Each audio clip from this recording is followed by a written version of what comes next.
So I was in the Twitter app the other day and I accidentally clicked onto the Moments tab. I hadn't really looked at it before.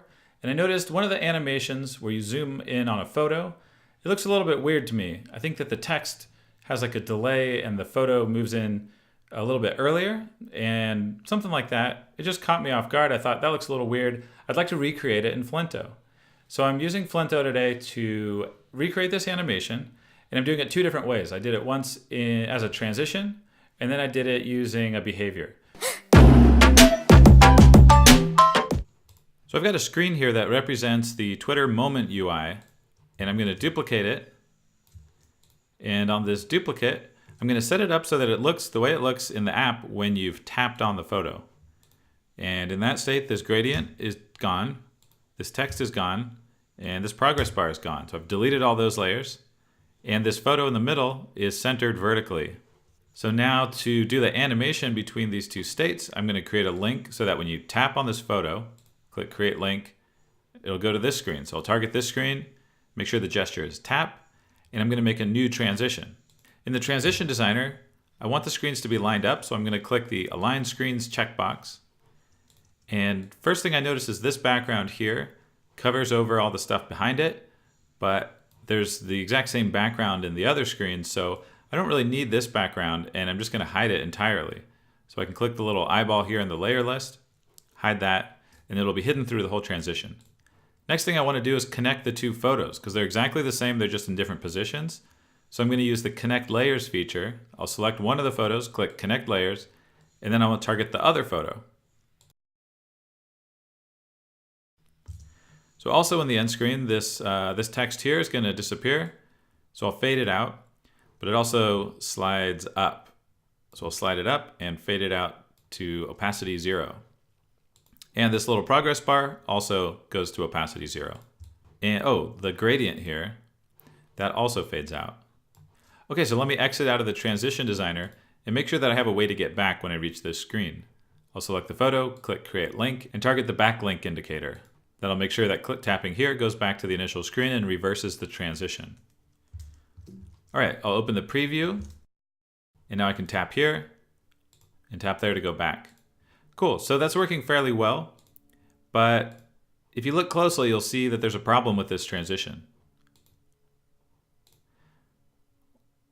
When I click here, watch what happens with the gradient. So the gradient fades in, and then it immediately appears over the top of this photo. It kind of snaps into place there. That doesn't look good. And I think I know why that's happening. So let's go in and edit the transition and see if we can fix it. So I'm going to edit this transition. So in this state, the photo is on top of the gradient. But at the start of the transition, that gradient is actually on top of the photo. And because I connected these layers, the layer from the start screen is brought up next to the layer in the end screen. So you can see these two layers are here together. And I would actually like them to be underneath the gradient. That's where the photo in the start screen was. So the way to do that is to select one of the connected layers and go here to Connected Layer Options, Z-Index, and where it says Match to Higher, I'm going to choose Match to Lower. Now watch what happens in the layer list. That photo is moved to the position of the lower version of that photo, which is behind the gradient. So that's going to work better. I can open the preview again, and it no longer has that jarring effect where the gradient appears on top of the photo. Great, so that works nicely, and I've set it up using a transition. But there's two ways to make animation in Flinto, a transition or a behavior. And a lot of times it's pretty clear which one you should use, but in this case, you could really go either way, and it kind of depends on your preference. In this case, I might actually prefer a behavior. And just for learning's sake, let's make this same interaction with a behavior. So I'm going to scroll down here where I have that same screen. And this time, I'm just going to use a single screen. I don't need to duplicate it because behaviors happen within one screen, whereas transitions are animations that take you from one screen to another. So for this one, I've put all the content inside of a group because behaviors get applied to groups. So I've got this group, and I'm just going to name it all content.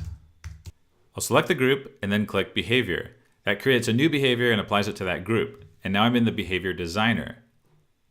So for this behavior, I have two states, the initial state that looks like this, and a new state. I'll click the plus button to create it. And in the new state, I'm going to hide this text. I'm going to hide this progress bar. I'll hide the gradient, and I'll move this photo into the middle of the screen. Now if I press spacebar, I can toggle the transition and see how it looks. And this text should actually slide up.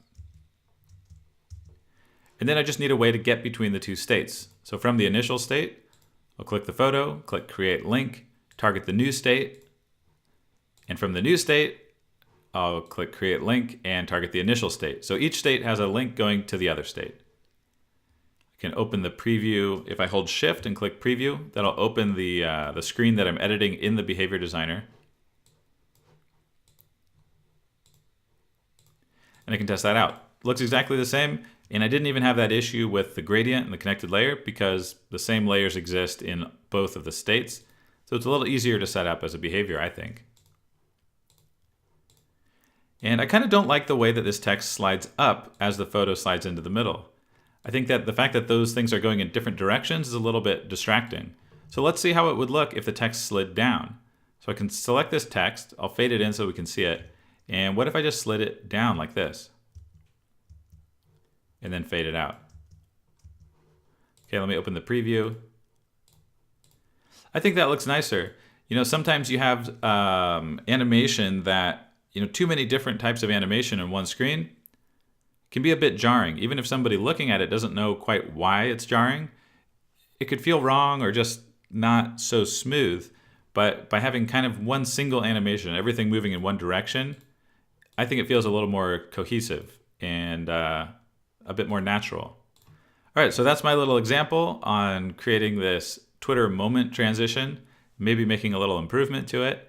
And that's how to do it in the Behavior Designer or in the Transition Designer. All right, if you like that video, I've got nearly 100 other videos on the channel, so take a look around.